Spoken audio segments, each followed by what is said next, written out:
Mungkin kakak sudah tahu ya kesatria Puaka Naga. Kita membawa yaitu salah satu mitos yang ada di Kalimantan yaitu Puaka atau Puake kalau orang bilang. Jadi selain dedikasi kepada orang tua, tentunya ide ini bisa muncul itu tentunya dari ibu ya. Iya. Yang kata-kata orang tua yang adiklah kesatria mama itu yang membuat akhirnya Bang Rafli sendiri untuk tergerak bikin yang namanya superhero yang menjadi kesatria yang juga mengangkat budaya Kalimantan Barat itu sendiri. Sebenarnya terinspirasi dari almarhum orang tua saya sih kak, untuk mendedikasikan orang tua saya. Pada saat itu saya benar-benar sendirilah untuk menjaga mereka gitu, kayak ngerawat mereka segala macam.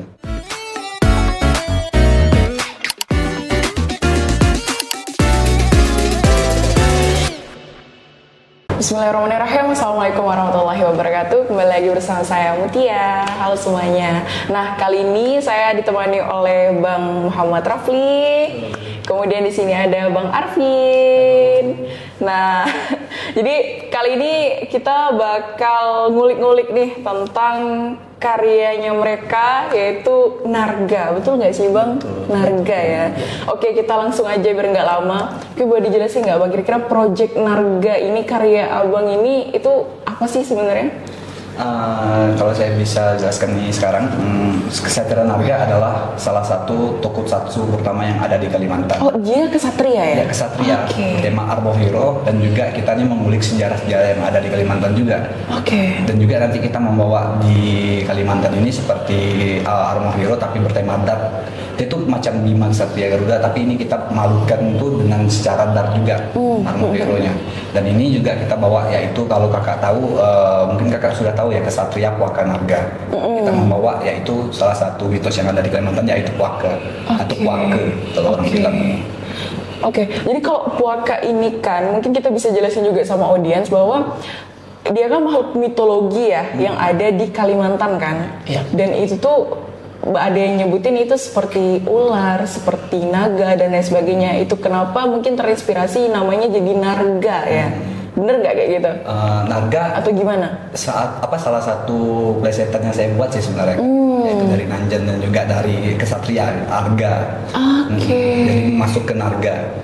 Dan untuk pengambilan cerita sih sebenarnya untuk dari Puaka ya, karena dalam sejarah tuh sebenarnya tuh banyak orang kan takut sama Puaka karena mengambil tumbal segala macam. Tapi dalam sejarah yang sebenarnya Puaka tuh kayak berkontrak pada para kesultanan ini untuk bisa kayak mereka tuh menjaga keseimbangan alam yang ada di Kalimantan, kayak sungai dan hutan. Jadi ibaratkan kayak guardian. Maka oleh karena itu kenapa kita nggak buat seperti ini, benar-benar guardian dalam hal kesatria dan armor hero gitu. Oh, berarti penjaga kelestarian alam lebih tepatnya. Iya, keseimbangan. Berarti ini keren juga tadi. Maksudnya baru tahu juga bahwa dia ada bikin kontrak juga sama kesultanan dan lain sebagainya. Ini kan kalau saya sedikit baca bahwa dia mengambil dari budaya Dayak dan juga Melayu yang dipadu-padankan ya. Jadilah superhero Narga ini gitu. Kemudian ada kontrak yang dijalanin juga sama kesultanan, sama alam, dan ini menurut saya keren banget sih ya Bang ya. Dan untuk Project Narga ini mungkin boleh dijelasin nggak ada siapa aja nih karakter utamanya? Di karakter utamanya yaitu ada Nanjan, salah satu peran utamanya. Ada kakek Nanjan, yaitu Kakek Hara. Kakek Hara yang merupakan suatu pemimpin organisasi, kan ada organisasi Karta namanya. Dan dia ini pemimpinnya, si Kakek Hara ini. Leadernya gitu. Si Nanjan ini. Berarti memang ada kesinambungan ternyata ya. Jadi ada yang Karta ini, biar audiens juga jelas juga kan, ada yang namanya Karta yang guardian juga, penjaga juga pasukan ya. Pasukan dari balik bayangan untuk melindungi para manusia. Dan Karta ini manusia atau gimana? Manusia. Tapi di manusianya juga ada juga kayak makhluk-makhluk kayak kasat mata, yaitu makhluk mitos atau apa. Kerja sama mereka juga. Terus kakeknya, kemudian tokoh utamanya si Nanjan ini ya. Yang nanti kelak bakalan jadi superhero-nya kan. Kemudian untuk villainnya? Villainnya namanya villain utama itu yaitu Toruk. Para kaki tangan Toruknya yaitu Taring. Jadi ada organisasi para Taring namanya, yang pengen membangkitkan Toruk kembali dari abad sebelumnya. Karena Toruk yang dari abad sebelumnya itu disegel dan mau dibangkitkan para Taring ini lagi. Wow, keren banget sih ceritanya, bakalan jadi sekeren apa nih. Ini kan tentunya kedepannya mau dibikin serial ya? Iya, serial. Oke. Nah, jadi awal mula munculnya ide untuk bikin serial seepik Narga dan bisa nyambungin dia ini sama budaya Kalimantan Barat itu sebenarnya terinspirasi dari mana? Sebenarnya terinspirasi dari almarhum orang tua saya sih Kak. Untuk mendedikasikan orang tua saya. Pada saat itu saya benar-benar sendirilah untuk menjaga mereka gitu. Kayak ngerawat mereka segala macam. Untuk kakak abang saya, mereka adalah masalah dari hal itu. Kalau kakak saya juga bantu juga, tapi dia tuh jauh karena di Balekarangan. Tapi setiap saat pasti ada. Kalau sebulan itu macam. Tapi lebih seringnya memang saya sendiri untuk merawatnya. Jadi waktu itu mama pernah bilang, adeklah kesatria mama. Adek masih mampu kah rawat mama, nggak capek kah? Itu juga untuk ini kayak membangkitkan lagi lah kayak untuk mendedikasikan mereka, ini loh untuk mama bapak gitu. Gitu. Jadi selain dedikasi kepada orang tua, tentunya ide ini bisa muncul itu tentunya dari ibu ya. Iya. Yang kata-kata orang tua yang adiklah kesatria mama itu yang membuat akhirnya Bang Rafli sendiri untuk tergerak bikin yang namanya superhero yang menjadi kesatria yang juga mengangkat budaya Kalimantan Barat itu sendiri. Kalau boleh tahu asli Kalimantan Barat berarti ya Bang Arvin sama Bang Rafli? Iya, asli Kalimantan Barat. Wow, ini asli di kota mana? Kalau saya Sanggau, dia juga Sanggau. Sanggau juga saya. Oh, Kabupaten Sanggau. Berarti kalau Pontianak itu sekitar berapa jam dia? 4 jam, 3 jam lah. Sekitar 4 jam. 4 jam lah. Oke, berarti bisa pakai ini ya, bisa pakai mobil ya? Mobil bisa. Dari jalur laut sama darat juga bisa. Laut juga bisa. Oh, laut juga bisa? Bisa laut. Cuma lebih lama sih kalau laut. Lah, laut malah justru lebih lama? Iya, karena kalau dari sungai itu kan mereka tuh lebih banyak cabangnya. Jadi itu biasa lebih lama. Enggak satu jalur dia. Oh, enggak satu jalur. Belum arusnya yang kadang tuh arus sungai Kapuas kan dia kan maju mundur kan. Iya. Kadang kan dia tuh untuk hari-hari tertentu aja. Kadang dia tuh derasnya ke arah sini, biasa ke arah ke belakang. Oh gitu. Jadi lama untuk speedboatnya atau semacamnya. Tapi sebenarnya keuntungan lewat jalur laut ini apa sih kalau misalnya dari Pontianak ke Sanggau? Kalau untuk keuntungan jalur laut sih lebih ini sih Kak, pemandangan aja sih. Pemandangan ke sana ya. Tapi lebih lama, kadang 1 hari atau 2 hari. 2 harian lah. 2 harian. 2 harian lah kurang lebih. Oke, ini kita dari ngomongin Project Narga sampai ke aslinya abang-abang ya dari Sanggau. Kita ngomongin dari Pontianak karena kebetulan kita dari Pontianak juga. Nah, ini tadi udah di-spill juga mengenai karakter-karakter yang sudah ada di serial Narga ini ya. Itu berkarakter utama sih, belum beberapa karakter pendukung. Betul, tapi gak usah di-spill lah, Ya, spill dikit-dikit aja lah ya kan. Nanti ntar nonton sendiri lah. Betul banget. Jadi kita cuma ngenalin dikit aja nih gitu kan. Nah, untuk karakternya tadi udah disebutkan ada Nanjan, kakeknya, kemudian Carta atau Karta? Karta ya. Oke, Karta, kemudian Toruk dan organisasi Taring. Nah, kemudian saya tentunya mulai dari Nanjan dulu nih, ya kan. Kalau saya baca dari informasi yang Abang berikan, itu kan Nanjan ini merupakan anak sekolah ya, betul nggak sih? Ya, kayak anak sekolah. Anak sekolah yang tiba-tiba jadi superhero, jadi kesatria. Dan ini kan maksudnya karakternya keren banget ya menurut saya pribadi. Dan gimana sih kok bisa karakter ini berkembang sebegini cepat gitu? Dari superhero ke apa? Dari ya betul. Ya, sebenarnya ceritanya kelam juga sih Kak. Karena dari pas masih kecil ya kan anak priang sekali, dan gara-gara terjadi kecelakaannya itu tiba-tiba diserang oleh para taring. Orang tua sama adiknya itu jadi tewas gara-gara hal itu. Jadi hanya dia sendiri. Kakek itu waktu itu mau nolong dia tapi terlambat. Dari situlah dia tuh punya bangkitnya semangat dalam diri dia, karena dia waktu itu tuh enggak bisa untuk menyelamatkan adiknya, padahal dia sendiri ya kayak bergetar gitu, takut dalam hal ini. Tapi adiknya yang menyelamatkan dia, habisnya dia tergerak ke depannya untuk membangkitkan semangatnya untuk berlatih terus-menerus, biarpun dia tidak ada bakat dalam hal pertarungan atau tapi dia terus berusaha dalam ambisi dia tuh membangkitkan semangat terus dalam diri dia, push dalam diri dia. Habisnya si Narga ini lalu kayak melihat anak ini punya potensi yang sangat kuat untuk hal ini, karena dia tuh bisa nge-push diri dia, biarpun dia tidak ada berbakat, dia tidak ada hal seperti ini, tapi dia terus nge-push diri dia. Dia punya tekad yang kuat ya. Tekad yang kuat dan ambisi yang kuat untuk hal ini. Dia bukan hanya sebenarnya nanti kan awalnya kan memang dendam, tapi lama kelamaan dia tuh bisa melepaskan rasa dendamnya, tapi lebih menyelamatkan umat manusia. Lama kelamaan dia sembuh dari luka karena kehilangan orang tuanya ya. Ujung-ujungnya itu bukan lagi perkara dendam, bukan lagi. Makanya dendam kan kalau dipikir manusiawi banget ya. Benar. Ya kan manusiawi banget. Ini kan pasti membawa juga isu mental dan lain sebagainya tentunya di sini kalau saya lihat. Dan tentunya dengan ini kita bukan hanya sekedar anak kecil biasa yang tiba-tiba jadi itu, memang reasonnya adalah dia punya tekad yang kuat, ambisi itu tadi ya. Nah itu kenapa dia akhirnya terpilih sama si sosok Hante namanya Hante. Hante itu gimana? Nama puakanya Hante. Hante itu bahasa Dayak artinya sosok yang besar. Jadi ceritanya dia yang punya kekuatan itulah ya, kayak gitu. Yang memberikan kekuatannya karena dia belanja terpilih. Tonjolnya potensi dalam diri dia, menimbulkan perkembangan dalam diri dia karena dia punya ambisi dan tekad yang kuat dan selalu melawan kelemahan apa yang dalam diri mereka.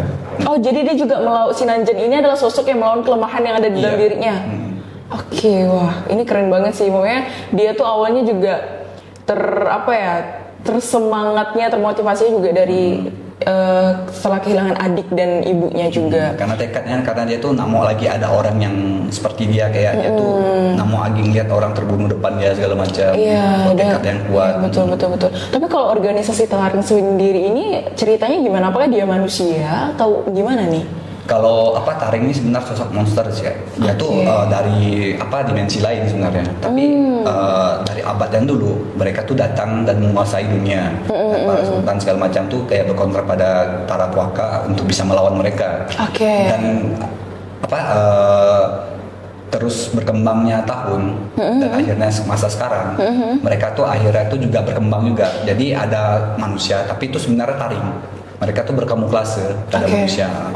Jadi itu mereka tuh ada yang jadi pejabat, ada yang jadi ini, padahal tuh Taring. Wow, ini kalau penyamarannya ada. Wow, gitu. Masuk pemerintah, pengusaha segala macam. Jadi dia ada di sekitar kita, tapi kita nggak tahu bahwa dia adalah villain. Dia adalah si Taring itu. Wih keren juga sih.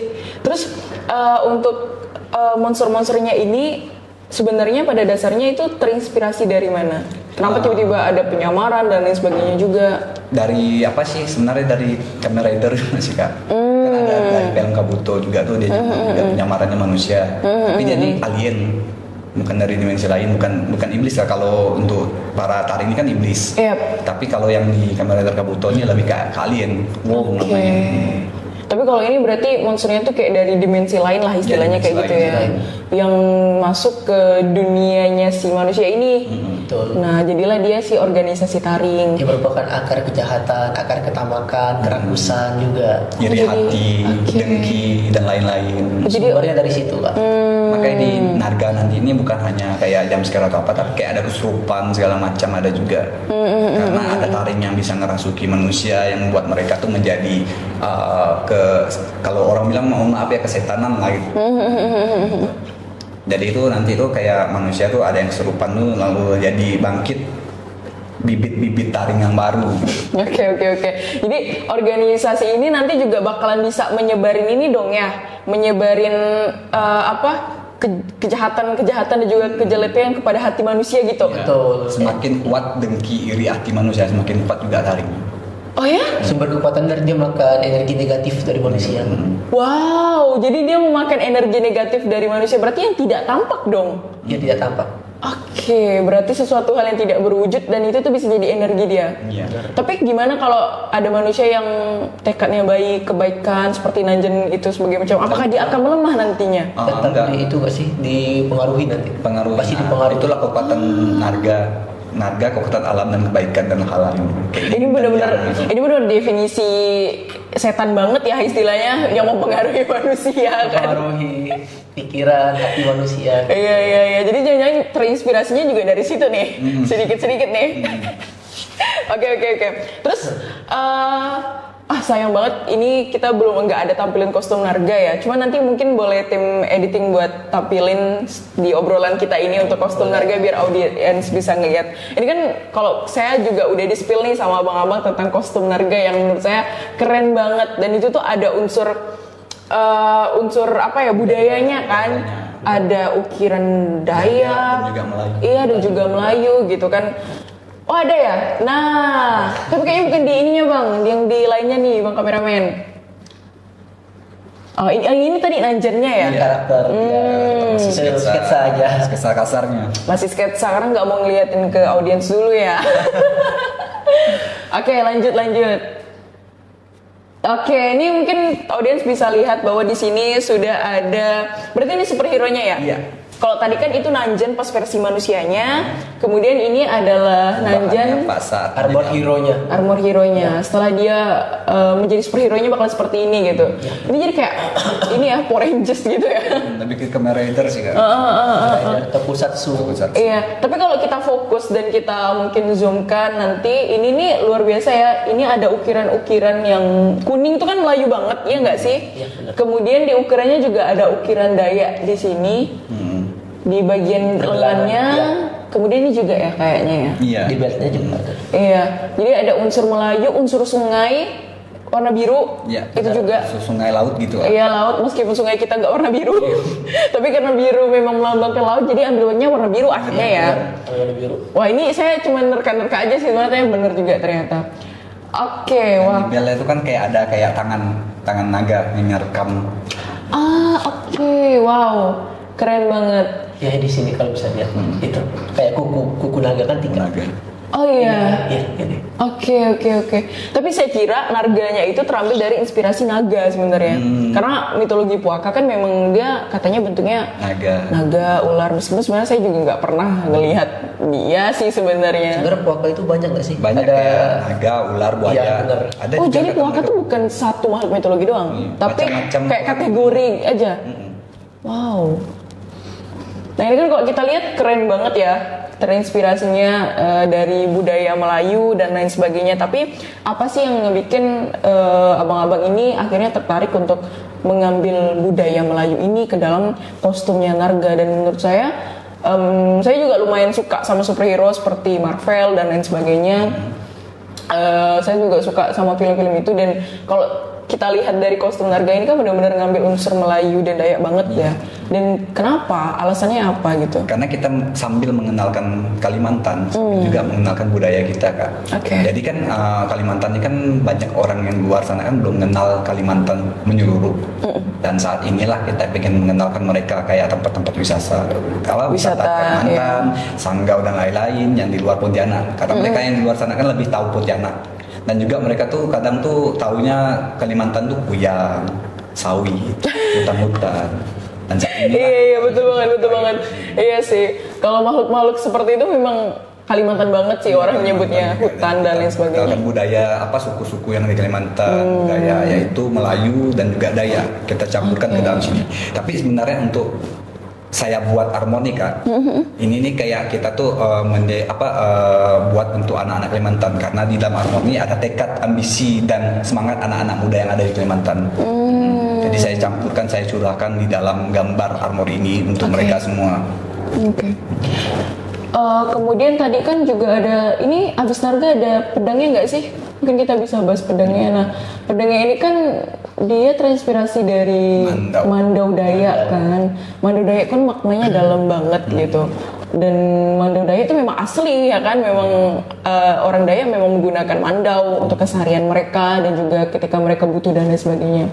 Kemudian untuk ini sendiri, bagaimana sih abang-abang memahami makna dari Mandau Dayak itu sendiri untuk persenjataan ini, dan kenapa memilih Mandau Dayak gitu? Karena untuk Mandau Dayak kan lebih tepatnya kita tuh ikon Kalimantan banget lah kali ini, dan juga kita tuh mau mengenalkan kalau Mandau Dayak tuh bisa lebih dari ini, itu seperti melindungi tanpa membunuh, tanpa mencurahkan darah, tapi kita bisa melindungi dalam hal ini. Oh, berarti ada kekuatan spiritual atau apa sih kekuatannya tak? Spiritual gitu juga untuk hal ini. Oke, berarti untuk armornya juga apa sih yang digunain ini pada Narga ini? Berarti termasuk ini ya, kebal terhadap beberapa tembakan-tembakan yang menggunakan senjata api. Iya, senjata api atau apakah dibikin juga seperti itu? Dibuat juga gitu. Oke. Berarti bukan hanya kebal terhadap senjata yang tampak, tapi juga senjata hal yang tidak tampak mungkin ya, seperti itu. Wow, keren banget. Nah, berarti di sini posisinya Abang sebagai produser. Kalau Bang Arvin? Saya asisten dia sudah. Asisten produser. Tapi kalau boleh tahu dari background Abang sendiri, itu apa sih? Kenapa tiba-tiba tertarik jadi produser seperti ini? Background saya sebenarnya nggak ada unsur untuk perfilman atau ini sebenarnya.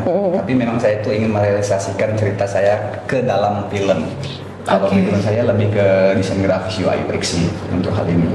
Justru desain grafis UI UX ya? Wow, IT. Jauh banget tiba-tiba jadi produser. Memang sih sama-sama orang belakang ya. Iya, benar. UI UX kan orang kerja di balik layar, produser juga. Cuman dari film, dari bikin aplikasi kan biasanya UI UX. Aplikasi kemudian larinya ke film. Lompatnya jauh ya. Iya, jauh banget. Terus kalau Bang Arvin sendiri, backgroundnya gimana? Saya backgroundnya karena pendidikan memang di Universitas Multimedia Nusantara. Jadi itu ambil ke perfilman dan juga animasi. Nah ini masuk nih. Jadi mungkin ini juga ya alasannya kenapa pilih Bang Arvin sebagai asisten produsernya ya. Wow. Karena mau merealisasikan cerita saya ke masyarakat dan ini loh kita membangkitkan semangat dan ambisi anak muda Kalimantan, juga mau mewadahi mereka untuk bisa berkembang dan membuka potensi mereka. Karena apalagi nanti kami ke depannya memang membuat studio. Studio itulah mewadahi mereka, dan studio Narga ini bukan hanya studio perfilman biasa, tapi di bawahnya kayak ada kafe yang mau apapun yang mereka pengen kerja situ bisa, dan juga film, animasi, dan juga nanti ada pembuatan game juga di dalam studio itu. Oh berarti pengen bangun ekosistem ya? Iya. Supaya terus berkelanjutan sampai seterusnya. Jangka panjang, memang mau mengembangkan mereka biar bisa mereka tuh membuka potensi dalam diri mereka. Kadang mereka tuh bingung untuk mencari wadah di mana, untuk mengeksekusi cerita mereka di mana, mau eksekusi bakat mereka di mana, dan inilah tempat mereka. Mereka bukan hanya sambil belajar, tapi bisa mendapatkan hasil dari hal itu. Wow, keren banget sih. Jadi bakalan panjang ya untuk Narga ini sendiri ya. Bisa jadi mungkin kedepannya udah bukan hanya Narga gitu, tapi mungkin ada cerita-cerita yang lain. Iya betul banget, cerita-cerita yang lain. Terus untuk yang Narga ini sendiri kan memang dibikin serial ya, live action dong, ya kan. Yang awalnya saya kira ini mau dibikin movie gitu, berarti kan lumayan panjang nih Bang, memakan waktu ya kan. Tapi kira-kira mungkin boleh ceritain nggak untuk tahapan produksi ini kira-kira bakal seperti apa? Untuk tahapan produksi sendiri kita nanti ada 3 produksi nih. Yang pertama ada pre-produksi, ada produksi sama post-produksi.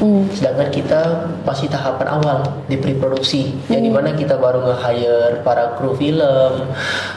Itu juga asli orang Kalimantan, penulisan naskah juga, belum finalisasi. Finalisasi itu di produksi. Terus melatih para talent untuk casting. Beberapa mungkin ya bisa dibilang progresnya baru 70% sih. Termasuk cepat sih untuk kalau produksi sebesar ini tentunya.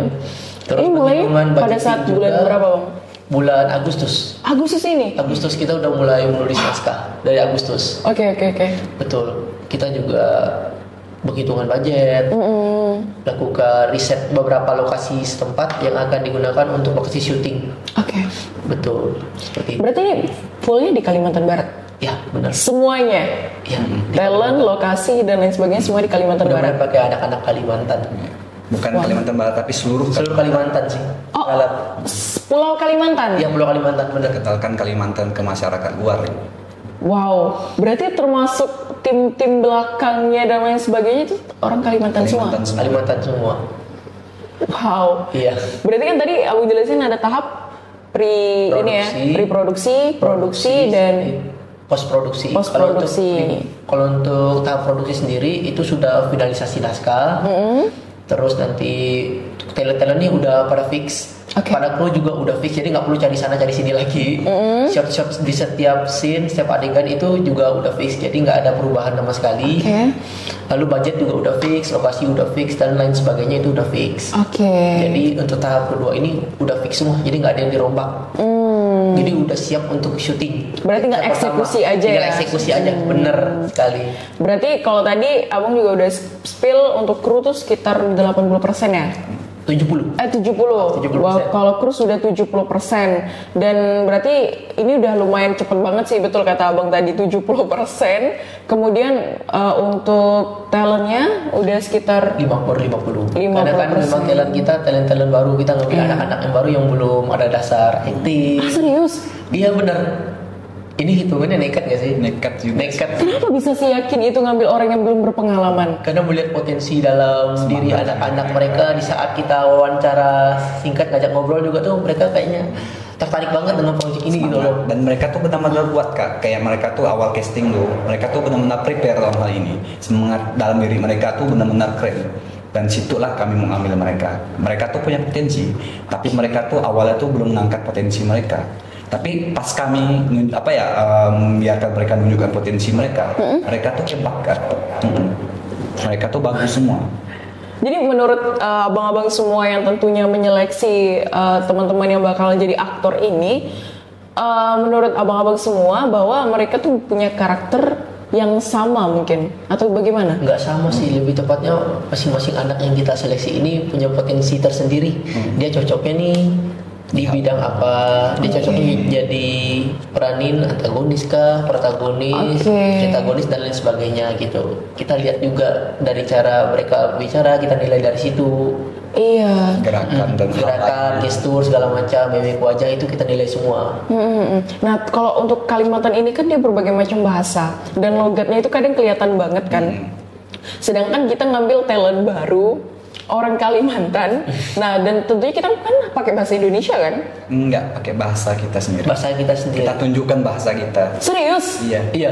Jadi nggak ada, nanti di film ini nggak ada bahasa gimana formal, tapi memang bahasa kita. Bahasa daerah dicampur gitu sama bahasa Indonesia. Bahasa hulu ya. Kenapa memilih itu? Kenapa? Karena kita tunjukkan ini loh Kalimantan. Dengan banyak beragam bahasa. Tapi bukannya, tapi sorry saya potong dulu. Bukannya kalau misalnya kita menggunakan bahasa daerah, ya kan? Bukannya itu, apalagi untuk pemeran utama ya. Pemeran utama menggunakan bahasa daerah, katakan bahasa hulu ini bahasa hulu Dayak atau gimana? Bahasa logat mereka aja. Bahasa logatnya mereka kan. Kemudian kita adaptasi dengan serial yang lumayan panjang. Bukannya apakah itu tidak akan mengalami kesulitan atau mungkin bukan pandangan mungkin dari audiens dan lain sebagainya tentang bahasa ini sendiri. Menurut saya kan keren juga nih kita udah ngangkat superhero yang ada unsur budaya Kalimantan, ya kan, ada Dayak dan Melayu. Kemudian untuk bahasanya ini tadi tuh saya juga lumayan kaget karena belum pernah di-spill kan. Bahwa ternyata bahasanya pun juga pakai bahasa daerah sini gitu. Logat aja. Kayak gitu. Logat aja. Oh, logatnya aja. Logat aja sih. Tapi tetap fokus sama bahasa Indonesianya. Tetap hanya logat. Gitu. Logat yang mereka gunakan kayak kalian bahasa dulu kan sida. Mereka tuh pakai gitu kan. Oh, berarti tetap bahasa Indonesia, cuman logatnya aja. Logatnya aja yang diubah. Oh, berarti ini tidak menjadi PR besar dong tentunya bagi abang-abang untuk menyeleksi talent tadi ya kan. Saya pikir bahwa harus menggunakan bahasa Indonesia termasuk logatnya juga ya Indonesia banget gitu. Dan tidak terbawa sama logat daerahnya. Namun ternyata itu tidak menjadi masalah. Justru itu menjadi suatu hal yang ingin ditampilkan ternyata. Wah, keren. Jadi untuk tahap produksi ini kira-kira targetnya itu selesainya serial ini benar-benar untuk bisa dirilis itu di tahun berapa Bang kira-kira? Dari timeline sih untuk hal itu kemungkinan 2027 atau 2027 atau 2028. Wow, berarti sekitar 3 tahunan mungkin ya? 3 tahunan, termasuk cepat sih untuk total 25 episode, hanya durasi 3 tahun. Oke. Nah, untuk pre-produksinya ini kira-kira bakalan sampai berapa lama nih Bang untuk, kan ini kita juga masih karena tadi talentnya sekitar 50%, otomatis kan masih ada casting dong ya, untuk talent-talent sebelumnya, seterusnya. Untuk tahap reproduksi sendiri kita casting nanti bulan ini, itu mungkin sekitar di tanggal 20-an. Kita juga lagi buka audisi, open casting buat bagi orang yang berminat. Oke, jadi apa nih syarat-syaratnya harus ngapain nih casting? Mencarinya orang seperti apa dan lain sebagainya? Kita sih nggak ada kategori tertentu atau kriteria tertentu. Jadi semua usia boleh, nggak masalah. Asalkan dia punya semangat, punya bakat, punya minat mau belajar dengan hal baru ini. Karena kita kan ambil orang-orang baru nih Kak. Nah, jadi kalau dia mau belajar ya udah nggak apa-apa. Nanti bakal dilatih juga kok di sana. Terus kan ini kalau saya lihat ini adalah proyek yang besar ya Bang ya.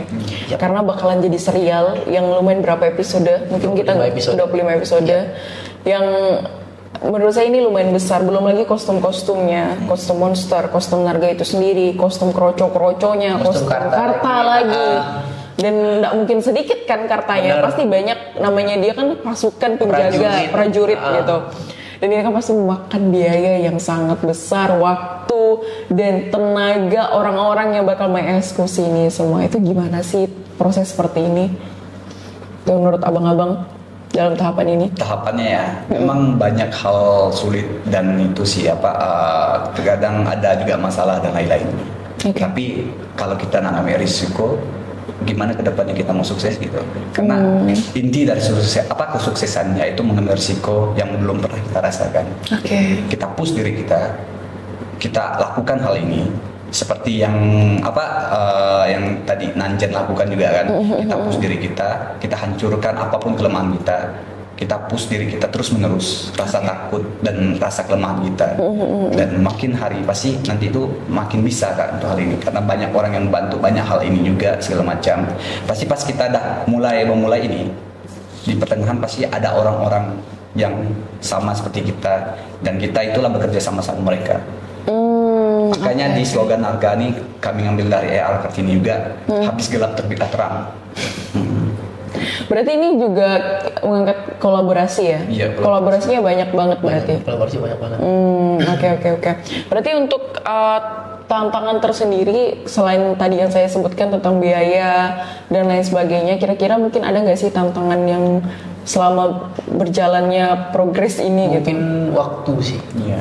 Waktu ya. Waktu dari setiap kru kan, karena kan kita nggak bisa, agak kesulitan nih. Karena mungkin ada yang kerja, ada yang kuliah, atau bahkan krunya ada yang masih anak SMA gitu.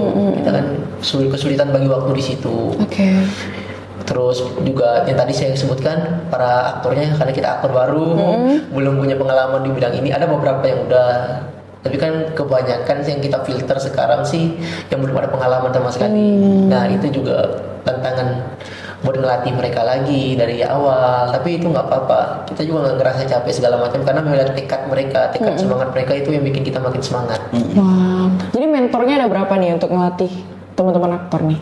Untuk mentornya ada dari saudara yaitu Dayat, dan juga yang kedua dia juga bisa ngelatih, dan yang ketiga Bang Bagong. Bang Bagong ini salah satu aktor, benar-benar aktor. Dia pernah main di Anak Jalanan, juga direct juga pernah. Jadi memang ada mentor yang berpengalaman dan ahli di bidangnya ya untuk mengelola potensi, mengeluarkan potensi yang ada pada calon-calon aktor ini nanti.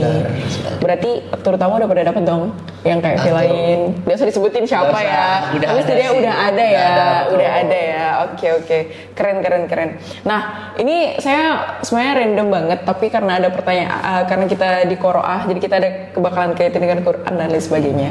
Kalau lah nih ya, Narga ini atau Nanjen ini manusia dan dia punya akun TikTok atau akun Instagram, kira-kira konten apa yang bakal dia bikin untuk ngajak anak untuk belajar Quran? Kemungkinan untuk ini kayak Nanjen tuh seperti apa ya, jadi buat akun TikTok, tapi dengan membawa agama, yaitu Allah untuk sebagai pendamping dia segala macam. Biarpun ada Narga tapi masih ada Allah di atas dia. Kayak gitu ya. Terus gimana, kira-kira konten apa sih yang bakal dia bikin kalau misalnya dia mau ngajak anak-anak dalam belajar Quran misalnya kayak gitu? Untuk mengajak anak-anak belajar Qurannya, seperti misalkan ini kan untuk Narga kan temanya kan juga ada kayak iblis atau apa kan, kayak misal pun kita nggak bisa dalam hal menjatuhkan musuh dengan hal untuk kayak kekuatan mistis Narga, tapi ada ayat-ayat yaitu untuk di dalam Al-Quran gitu, kayak ayat kursi dan sebagainya, untuk bisa melawan mereka. Tapi ini kalau perumpamaan aja ya. Perumpamaan aja ya. Kalau misalnya dia asli terus ngajak anak-anak dalam belajar Quran gitu kan. Karena tentunya di Qoro'a kita tahu bersama bahwa memang aplikasi belajar Quran yang tentunya pasti podcastnya kita harus ada bawa Quran juga ya kayak gitu. Oke, terus kan saya juga ada beberapa pertanyaan nih terkait Quran ya Bang ya. Jadi di Narga itu kan ada banyak pelajaran ya tentang keberanian, persahabatan, kemudian kebaikan juga. Terus kalau menurut Bang Rafli sendiri nih kira-kira ayat Al-Quran mana sih yang paling mencerminkan nilai-nilai itu?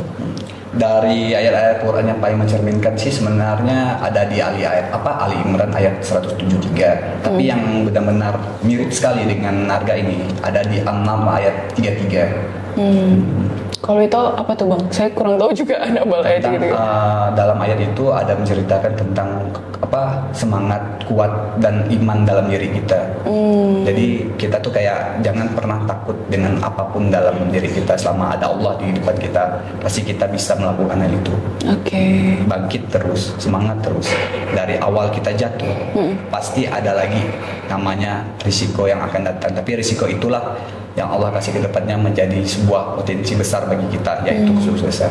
Oke. Berarti untuk Nanjan ini sendiri memang karena superhero tidak membawa unsur agama dan lain sebagainya. Berarti memang unsur budaya tapi agamanya tidak diperlihatkan mungkin ya seperti itu. Nanti mungkin ada ke depannya ya Nanjan agamanya apa segala macam.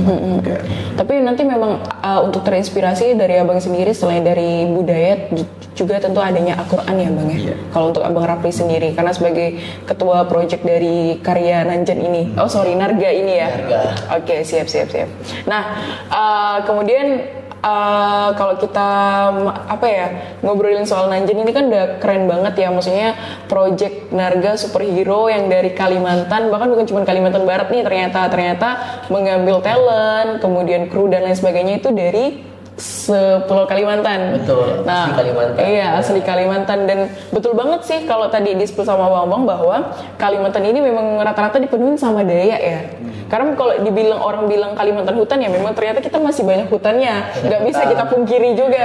Tapi bukan berarti kita nggak berjalan gitu kan. Ada perkotaan, kita juga anak-anak IT di sini juga lumayan banyak gitu, dan kita benar-benar berkembang sama teknologi. Seperti contoh Bang Rafli aja ternyata backgroundnya adalah seorang UI UX designer, bisa kayak gitu misalnya, salah satunya contohnya seperti itu. Jadi tentunya di Kalimantan dengan ini kita memperkenalkan adat dan budaya yang ada.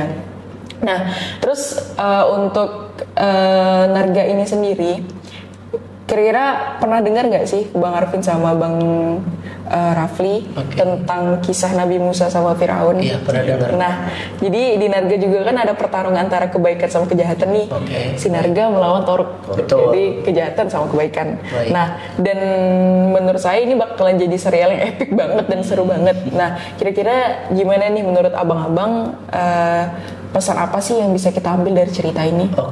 Kalau untuk yang kita tahu kan Nabi Musa itu kan dia kan diutus oleh Allah kan buat ini kan menghapus ketamakan keserakahan dari Raja Firaun yang terkenal sangat-sangat amat dengan pengikut-pengikutnya yang sangat-sangat setia.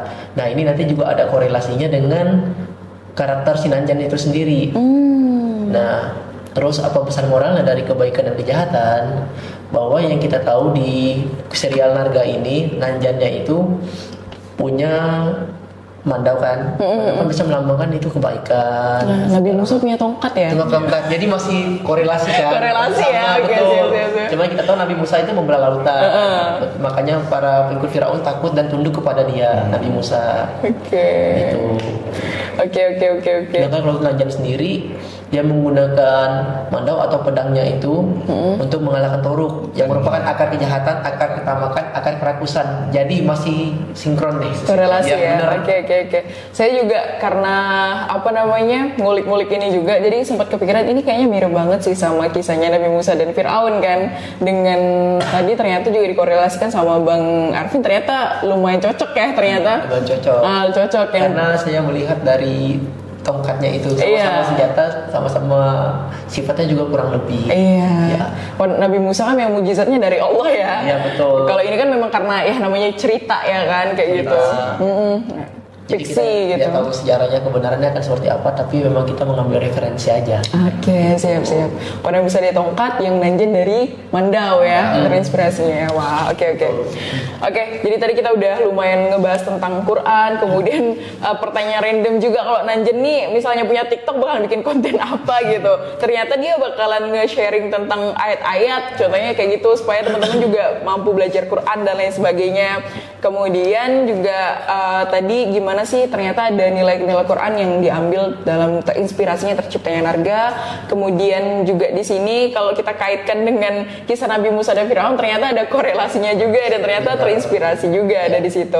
Nah, kita udah bahas Toruk, udah bahas Sinanjan, termasuk kakeknya tadi di awal-awal juga udah dibahas. Kemudian untuk Karta ini ya kan, Karta itu kan tadi guardiannya ya, penjaga pasukan ya kan, bisa dibilang ya superhero-nya juga lah gitu. Tapi mungkin kekuatannya pasti nggak akan sekuat Narga ya kan. Dan gimana sih menurut abang-abang ini peran organisasi kayak gini kira-kira penting nggak sih kalau misalnya kita adaptasi di dunia nyata? Oke, kalau untuk Karta sendiri yang kita tahu kan itu organisasi di balik bayangan, prajurit di balik bayangan. Jadi bisa kita korelasikan jika dunia nyata ini kita coba angkat dari dongeng dulu deh.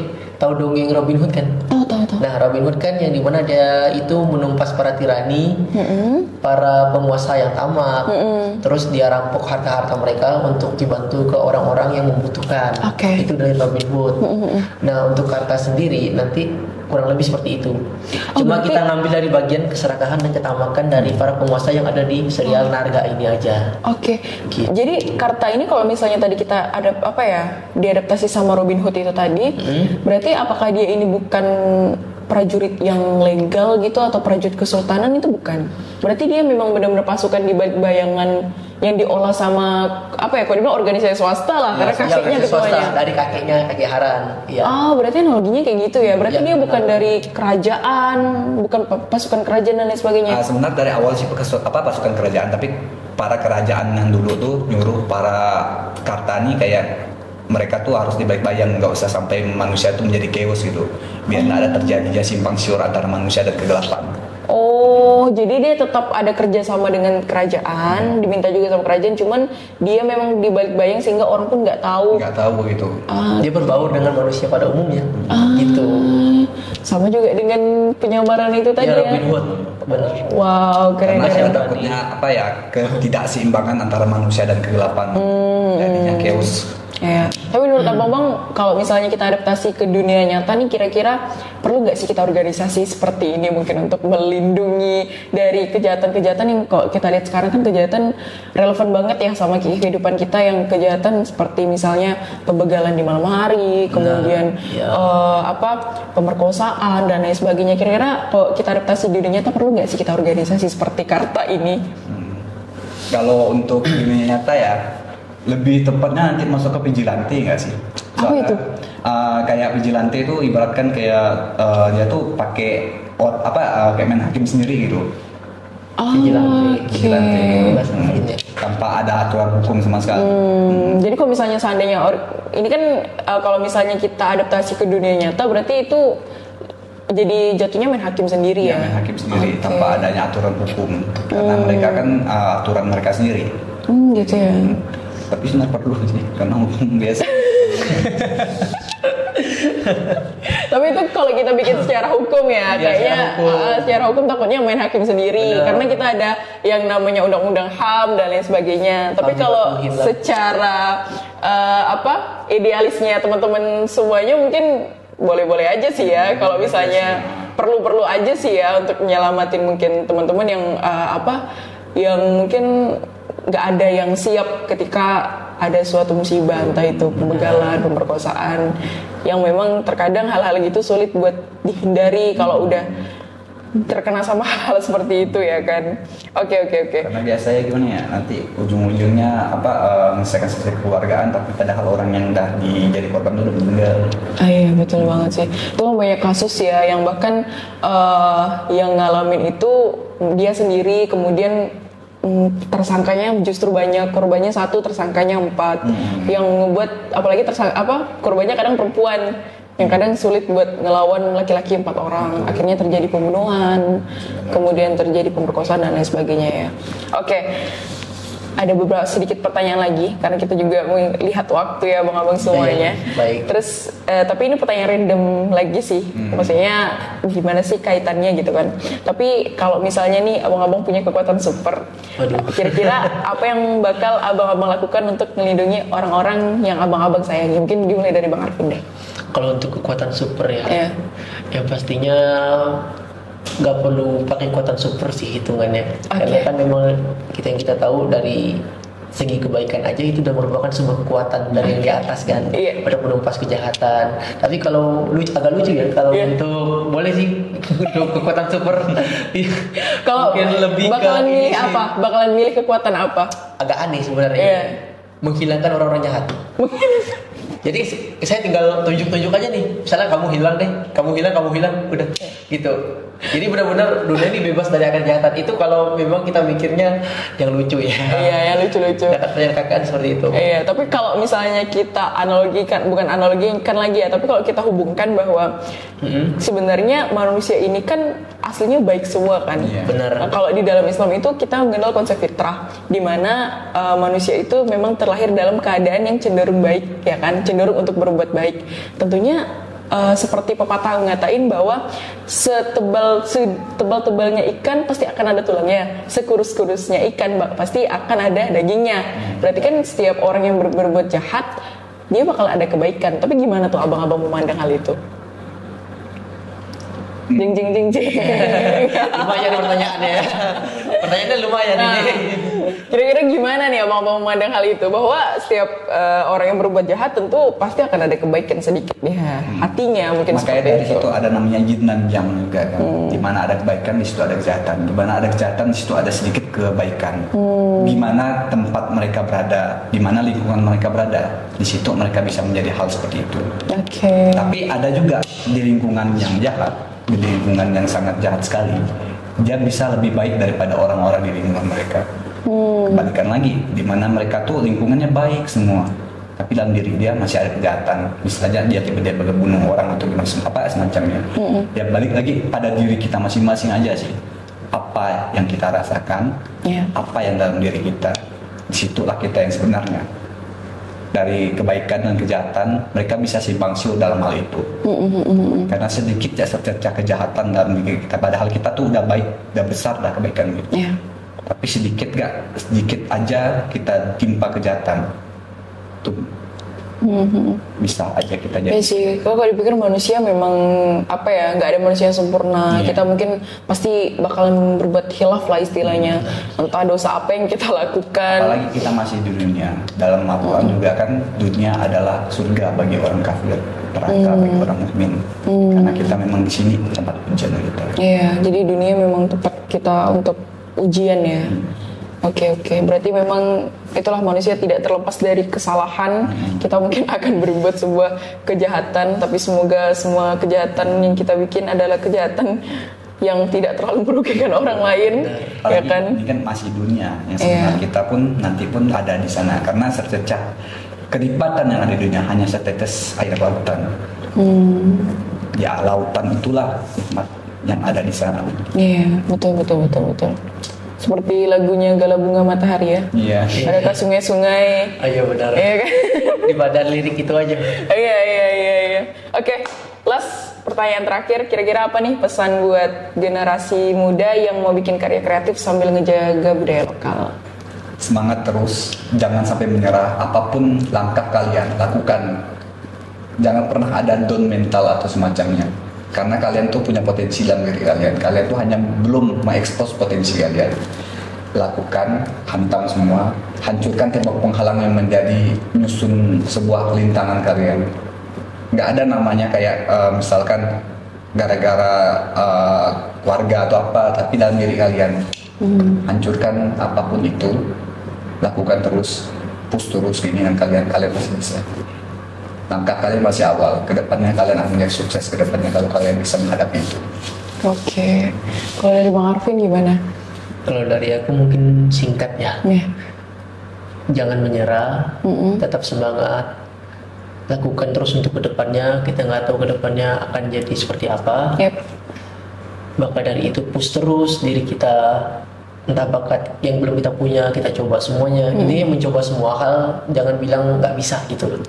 Coba aja terus. Itu aja sih. Wah, jadi pesan dari Bang Rafli dan Bang Arvin, kalau saya padatkan lagi bahwa tentunya teman-teman harus menghancurkan tembok atau barrier ya, penghalang dari apa ya? Barrier kan pelindung, penghalang atau pelindung sih bahasanya. Pokoknya kita harus jadi kita harus menghancurkan penghalang atau tembok yang bakalan mengestakkan potensi kita ya. Yang harusnya kita maju terus, jangan sampai stuck gitu, intinya kayak gitu ya. Jadi teman-teman yang mungkin ngerasa insecure sama dirinya, coba gali lagi potensi dirinya. Kalau seperti Bang Arvin bilang, bisa jadi kita tuh memiliki potensi-potensi yang lain yang bahkan kita tuh nggak sadarin ya kan. Jadi makanya Bang Arvin bilang jangan harus mencoba. Kalau kita nggak coba nggak ada yang tahu ya kan. Harus mencoba. Jangan menyerah, dan tentunya setiap manusia pasti diciptakan dengan kelebihannya masing-masing dan punya potensinya masing-masing. Maka kalau kamu belum nemuin potensi itu, coba galilah. Tapi kalau kamu udah merasa dan menyadari bahwa potensi itu udah ada, maka jangan ragu ya sama potensi itu. Karena kebanyakan dari kita kan udah paham sih Bang, kita sukanya di bidang apa, skill kita apa, tapi kita ragu untuk mengeksposnya. Contoh misalnya kita ternyata pandai nih bikin konten misalnya, tapi kita nggak berani mau bikin konten gitu. Karena ragu. Betul. Gagal tuh pasti, tapi dari kegagalan itulah kita bisa melampaui hal yang kita awalnya gagal menjadi sebuah kesuksesan. Kalau dalam kegagalan itu kita nggak gagal, maka jalan itu yang harus dipertanyakan. Karena kalau kita gagal terus, disitulah langkah kesuksesan yang sebenarnya. Justru kok lurus-lurus aja dipertanyakan, ini kok lurus-lurus aja nih gitu. Iya kan nggak ada batu kerikilnya nih kan. Mulus aja jalan. Iya, kok mulus aja nih, ada apa nih? Apakah ada bapak saya di belakang?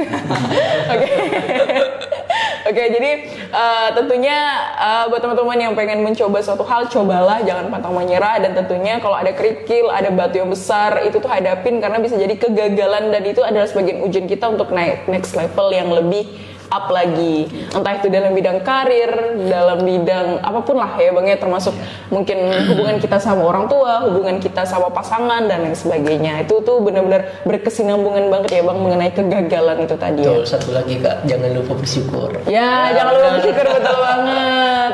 Karena kita tuh betul banget sih Bang, kadang kita nih hari ini kita diberi kebebasan nikmat, misalnya bisa makan enak atau bisa jangan itu deh, yang simpel aja, bangun tidur bisa nafas aja udah, itu bersyukur. Itu banget. Nggak sesak nafas gitu ya. Orang di luar sana yang pengen seperti kita, tapi kita udah nggak bersyukur. Betul banget. Saudara kita di Palestina aja lah contohnya. Betul banget. Mereka tidur juga nggak bisa. Kita udah tidur nikmat segala macam, bisa tidur pagi udah nikmat. Mereka di sana makannya nggak tahu mereka gimana besoknya. Betul. Apa yang kita nggak syukuri gitu. Di jalan masih ada orang yang minta-minta 2.000 ya, mereka udah senang kan. Betul banget, senang banget. Tapi kalau soal yang minta-minta, biasanya dia lebih kaya dari kita. Aduh. Oke, sudah ini sudah mulai ngelantur teman-teman. Jadi tentunya jangan lupa bersyukur. Yang tadi dia bilang Bang Arvin dan dijelaskan lagi sama Bang Raffi, jangan lupa bersyukur teman-teman. Semoga teman-teman yang nonton podcast ini terinspirasi lah, mungkin teman-teman yang pengen punya punya skill ya kan, pengen berada di dunia perfilman, mungkin boleh aja entertainment. Kemudian teman-teman yang punya skill di bidang lain, coba aja. Dan sebelumnya Bang, terima kasih banyak ya. Jazakumullah khairan. Terima kasih banyak Bang Arvin, Bang Rafli. Semoga proyeknya lancar dan sesuai timeline tentunya. Dan itu ternyata timeline itu memang adalah waktu terbaik. Dan semoga usaha abang-abang semuanya untuk menaikkan budaya kita Kalimantan. Saya tentunya sebagai orang Kalimantan sangat mensupport sekali untuk proyek ini. Semoga bisa naik dan tembus berapa juta nih targetnya? Waduh. Berapa juta viewers maksudnya? Kita dulu deh, ambil yang ini aja lah, ratusan ribu aja udah cukup. Masya Allah. Untuk di awal. Iya, keren, semoga kalau sukses. Bisa jutaan ya, nggak apa-apa. Diambil ya. Itu bonus berarti. Bonus. Semoga sukses untuk filmnya, dilancarkan semuanya, dan semoga teman-teman yang menonton mendapatkan inspirasi dan termotivasi dari obrolan ini. Jadi kita bukan hanya mengulik-ngulik tentang Narga, tapi kita juga mampu mengambil inspirasi dan juga motivasi yang luar biasa tentunya dari kisah ini, dari karakter-karakternya, dan juga dari pesan moral yang udah disampaikan dari Bang Rafli dan juga Bang Arvin di podcast ini. Dan buat teman-teman semuanya, apabila ada salah kata atau tingkah laku selama berjalannya podcast, kami mohon maaf. Terima kasih semuanya. Jazakumullah khairan. Assalamualaikum warahmatullahi wabarakatuh. Ada.